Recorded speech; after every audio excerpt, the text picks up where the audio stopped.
All about the threats to biodiversity. First is I'm going to talk about threats. This includes any form of damage to the environment or biome that can lead to lessening of biodiversity, meaning it is any form of danger or activity. First in the list is extinction. Extinction rate, as we all know, extinction is something natural. It is an occurring process in the earth, and eventually species die out. So the rate at which species are disappearing appears to have increased dramatically over 150 years, the last 150 years. Next is the habitat destruction. Habitat destruction is considered a threat because from the word itself, destruction of habitats, meaning once the habitat is destroyed, the species living in it will most likely have their survivability lessened. Next is invasive species. Invasive species are species that are intruders.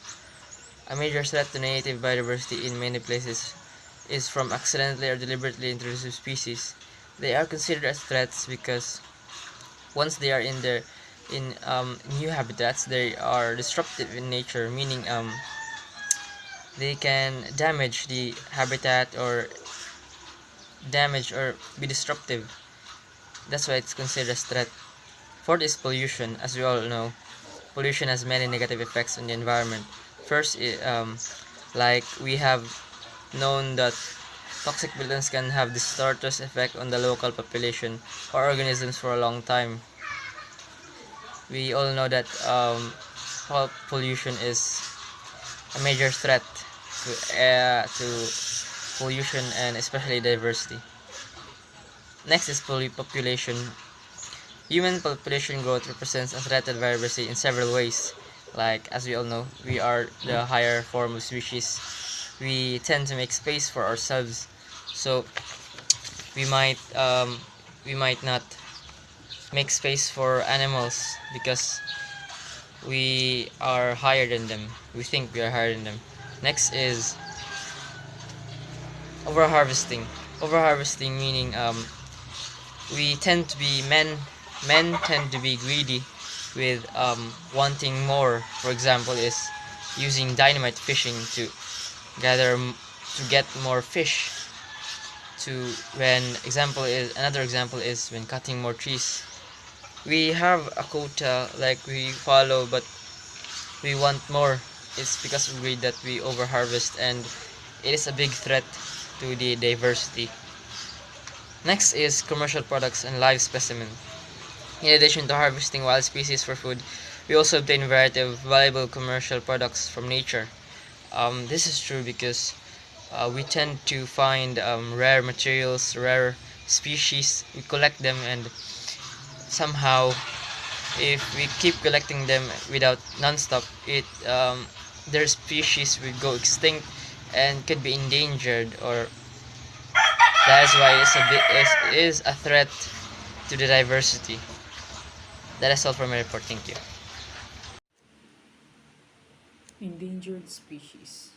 An endangered species is an animal or plant that considered at risk of extinction.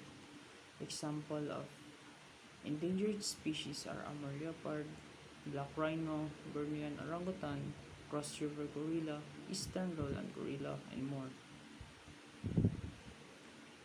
ESP protection.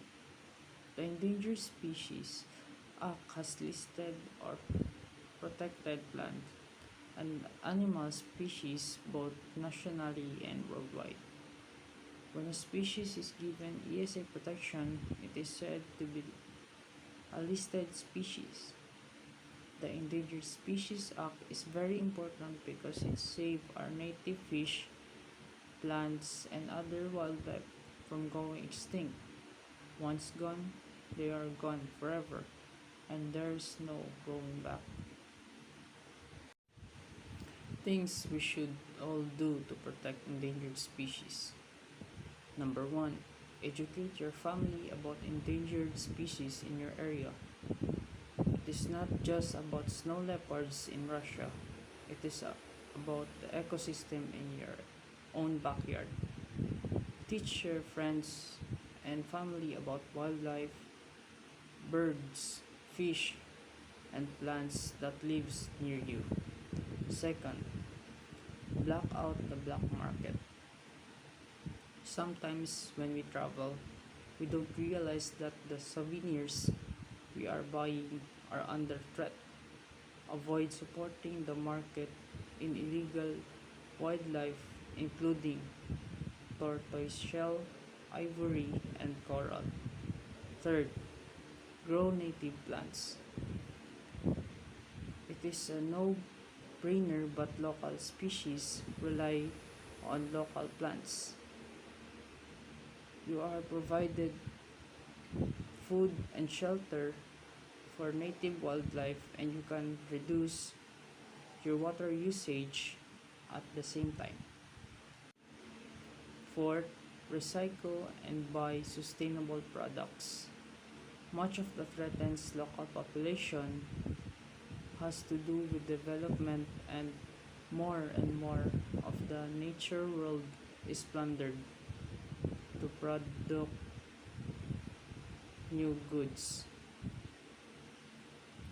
Fifth, volunteer your time to protect the wildlife in your area. Wildlife refuge, parks, and other places are often underfunded and desperate for help. 6. Reduce your personal footprint. Drive less, walk more, support better public transport, use biodegradable products, and eat whole food from your farmer's market.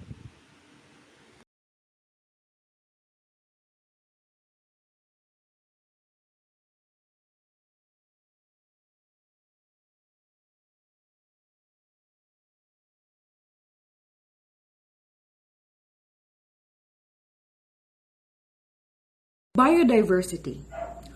What is biodiversity? It refers to all variations of life here on Earth, the communities they create, and the habitats that they live. Types of biodiversity. Biodiversity has three main types: the genetic diversity, the species diversity, and the ecosystem diversity. Genetic diversity is a diversity within the species. Species diversity is diversity between species. Ecosystem diversity is the diversity between ecosystem. What are the benefits of biodiversity? There are four benefits of biodiversity, namely provisioning services, regulating services, cultural services, and supporting services. Provisioning services such as food, clean water, timber, fiber, and genetic resources. Regulating services such as climate, floods, disease, water quality, and pollinations. Cultural services such as recreational, aesthetic, and spiritual benefits. Supporting services such as soil formation and nutrient cycling. Biodiversity and landscape. Landscape ecology is a science that examines the relationship between these spatial patterns and ecological processes, such as species movement or survival. The different kinds of landscape are urbanizing forest landscape, a wetland landscape, Sonoran desert landscape, and lastly, a grassland landscape. Landscape ecology provides an important framework for critical zone research through integrating 3D dimensionality in the analysis of landscape system. Second, contextualizing the critical zone processes both temporally and spatially. And lastly, investigating problems related with scaling.